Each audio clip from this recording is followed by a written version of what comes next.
Bem, caras e caros concidadãos, uma saudação fraterna a todos e a cada um de vós, uma saudação igualmente fraterna e amiga à Sra. Secretária de Estado da Mobilidade, que aqui se junta a nós.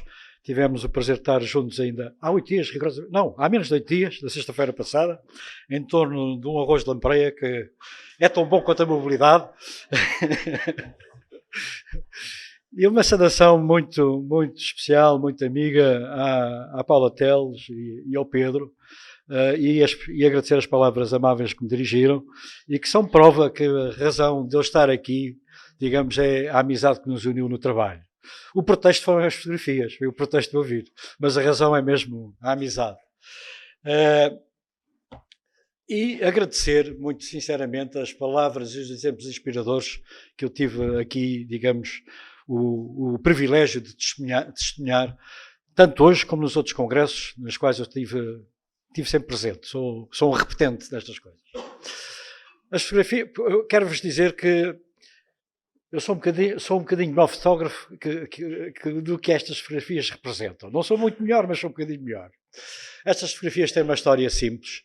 Ou seja, durante o 22º governo, eu tive a pasta do desenvolvimento regional, estava ao meu cuidado e da minha ministra a preparação do PT 2030 e nessa altura ocupámos a ala ocidental do Terreiro do Paço.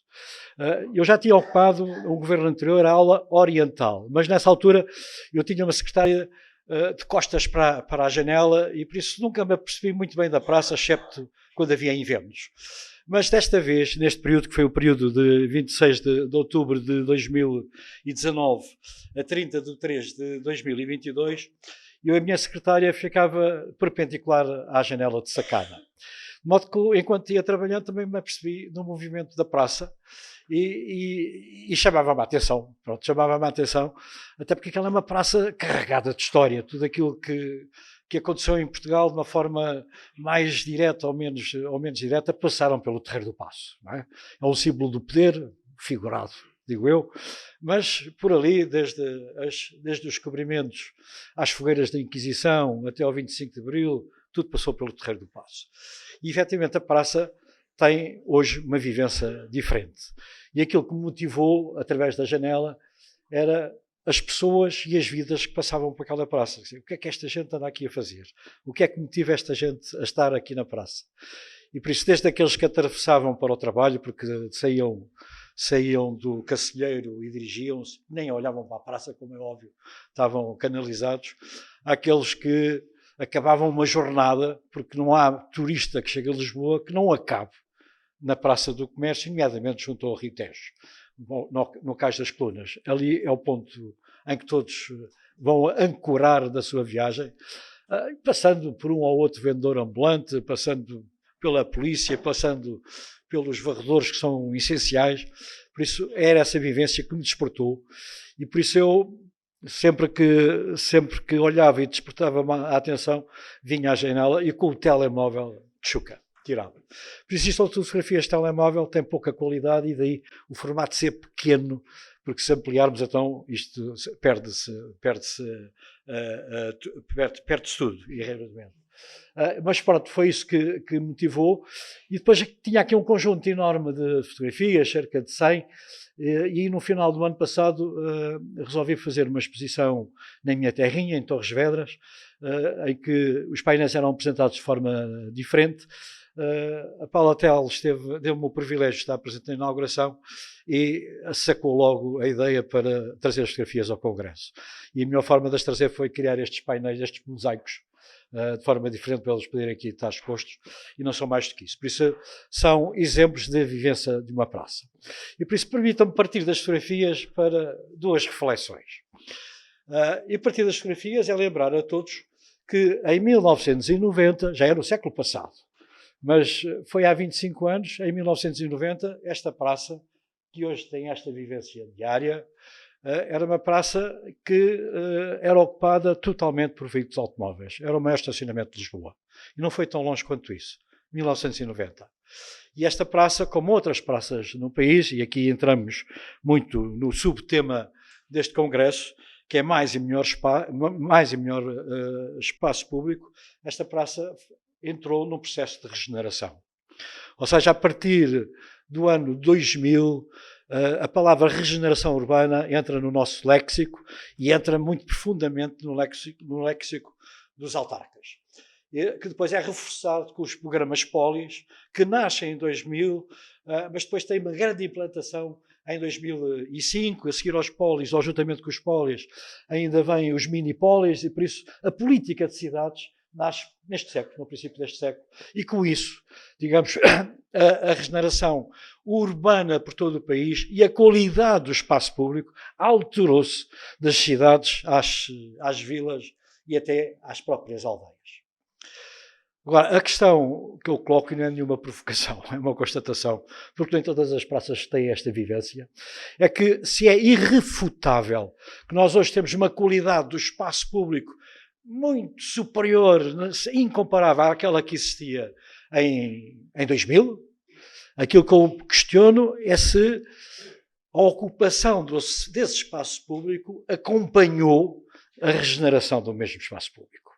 E a minha opinião é que, salvo esta ou aquela exceção, ela não acompanhou. Ou seja, a gente tem um espaço público cada vez melhor, mas cada vez menos ocupado pelo público. E porquê? Devemos todos pensar porquê. Se o espaço é melhor, porque é que temos menos gente nesse espaço público? Porque, efetivamente, todos nós, eu sou cúmplice também desse pensamento, mas todos nós vamos evoluindo no nosso pensamento. A grande preocupação no processo de regeneração urbana foi a regeneração imobiliária. Ou seja, vamos transformar este espaço, que é antigo, tem obstáculos, digamos, ao acesso das pessoas, num espaço que seja agradável, que seja moderno e que tenha uma acessibilidade, digamos, muito melhor. Mas nunca, salvo seja, mas nesta altura, a partir mesmo em 2010, nós nunca ligamos a regeneração urbana e imobiliária à regeneração urbana social.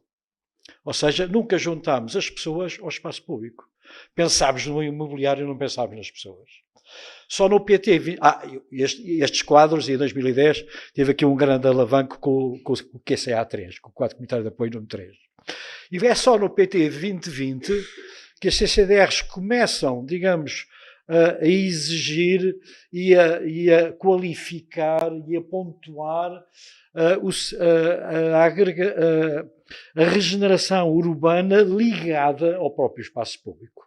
E por isso as autarquias não lhes bastava apresentar um bom projeto imobiliário, tinham que associar a ele também um projeto social aí. E por isso hoje essa preocupação já existe, mas ainda não temos grande reflexo ainda disso e espero que no futuro tenhamos.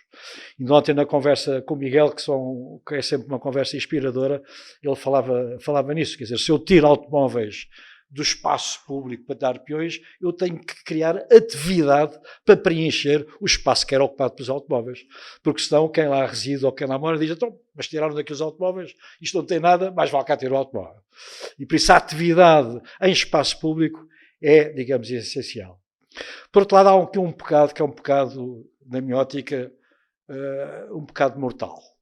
Ou seja, nós criamos um bom espaço público com boa mobilidade. O espaço público é, como este é, e acho que se calhar é capaz de ser o exemplo mais vincado daquilo que vou dizer, nós criamos espaços de passagem. Ou seja, na Praça do Comércio e muitas outras praças, as pessoas passam. E é bom que passem. Não é? Antes de passar é que não passarem. Lá fora tinha uma fotografia do Terreiro do Paço em tempo de Covid, em que não há uma pessoa e que se vê, digamos, a diferença.